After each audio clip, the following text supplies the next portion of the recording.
Hello, I'm Jeremy Glassford, and this is Using Unity. In this episode of Using Unity, we're going under the hood to look at the Unity life cycle. Now, if you do a web search on the Unity life cycle, you're going to find there's quite a bit of information out there. And I haven't found a single definitive source. In fact, the official Unity website documentation only covers a small portion of the entire Unity life cycle. There's also the Unity Community Wiki, and it covers a bit more of the Unity lifecycle. And then there's this great image at richardfine.co.uk, and then at loadpathic.co.uk, there's this great image. I'm going to be using all these, as well as some scripts I found and a few that I've created myself, to help you understand the Unity life cycle. Now, the first thing we need to understand the Unity life cycle is inheritance. Now, doing a web search for C# inheritance, we can find the Microsoft Inheritance and Derived class C# versus Java MSDN as the second link. And there we can read, you can extend the functionality of an existing class by creating a new class that derives from the existing class. The derived class inherits the properties of the base class, and you can add or override methods and properties as required.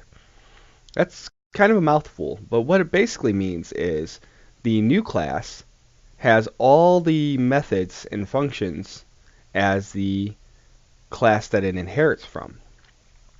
And they have an example where they create this class, coords, and then they create this class, color coords, which inherits, that's what the colon and then the cohorts after it means in the C# syntax. It inherits from coords. So now the color coords has all the same functions and fields, they call them, or these variables, as coords class, and then they can add more functions and more variables or fields if they want to. Now, why is that important for us? Now, in Unity, if you create a new C# script and open it, you'll see the name of the script as a class, and then the colon, monobehavior, just as the colon coord in the Microsoft example. So that means that the new monobehavior script is inheriting from the monobehavior class. So what's that mean? Well, as Microsoft has said, that means the new class is inheriting all of the functionality of the previous class. So these functions are inside this new class, even though we don't see them here. So all the functions that are in this monobehavior class, we don't see them here, but we can use them. We can also overload them, but I'm not going to get into overloading in this example. So even when this class is completely empty like this, it still has all the functions and all the variables that are in the monobehavior class. So if I save this script, it still has all that functionality. We just don't see it in this class. We don't see it, but it's there. Now, why is that important? Well, in these images that we found on the web, we see the names in these boxes. These are the names of functions. These are, and we can see here many of the functions in this script on the Unity Community Wiki page. Now, why is that important, you might ask?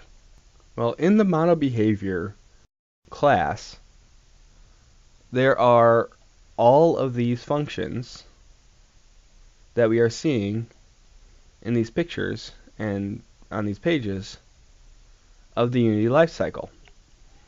The functions are already there. And I said I'm not going to cover overloading, but I kind of lied. Because when we create a function that has the same name as a function in this class, we're overloading the function. And then Unity will call that function in its life cycle.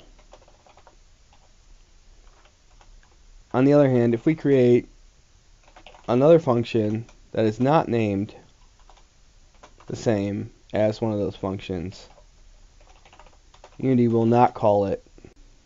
Now, this is important because these functions that Unity calls during its life cycle are how we are going to have Unity do the things we want it to do to the objects and things in the game. Because Unity calls these functions, you can easily create behaviors for your game. However, without the monobehavior inheritance, such as if I were to remove this, now Unity will not call this.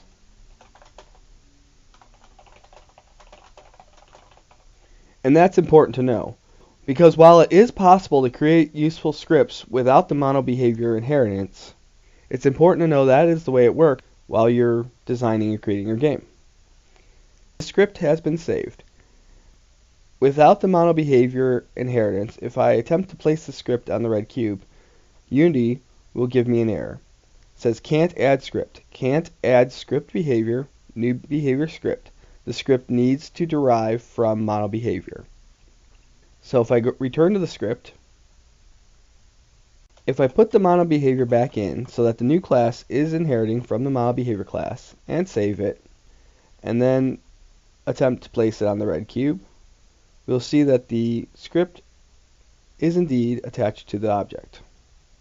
I can run this, but at the moment nothing happens. We can test the Unity lifecycle by placing a debug statement in the start function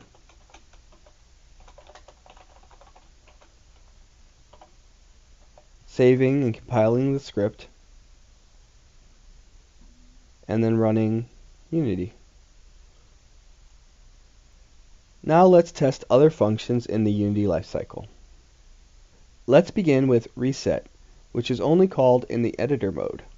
And this says, called when you first add the component to an object. Use it to set up useful defaults. So this can come in handy for scripting behaviors in the editor, which will make creating your game or perhaps designing your level easier. To test this, I have created the test reset script, which has a reset function and a debug line that will display in our console. When I place this test reset script on the red cube, we will see in the console the red cube has been reset.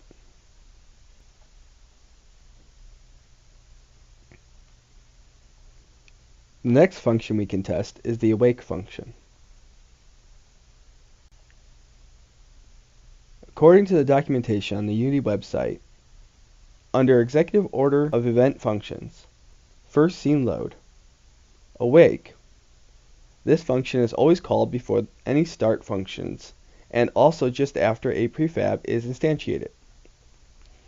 If a game object is inactive during startup, awake is not called until it is made active, or a function in any script attached to it is called. So what's that mean?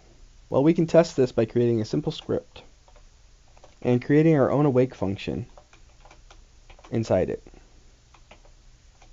and then placing that script on an object in our scene, and then running Unity. Now, the official documentation says awake is always called before any start functions. This is important because we might want to make some calculations inside of our awake function and then use them in other functions later on in the life cycle.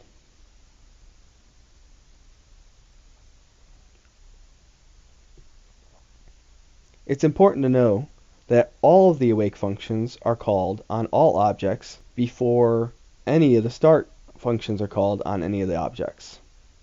This is useful in case we have multiple calculations that we need to make before using them further on down the line.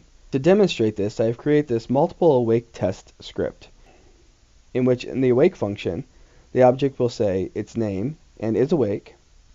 It will then check the value of check-ins in the game manager, and then it will add one to the check-ins, and then it will show the value after it check-ins.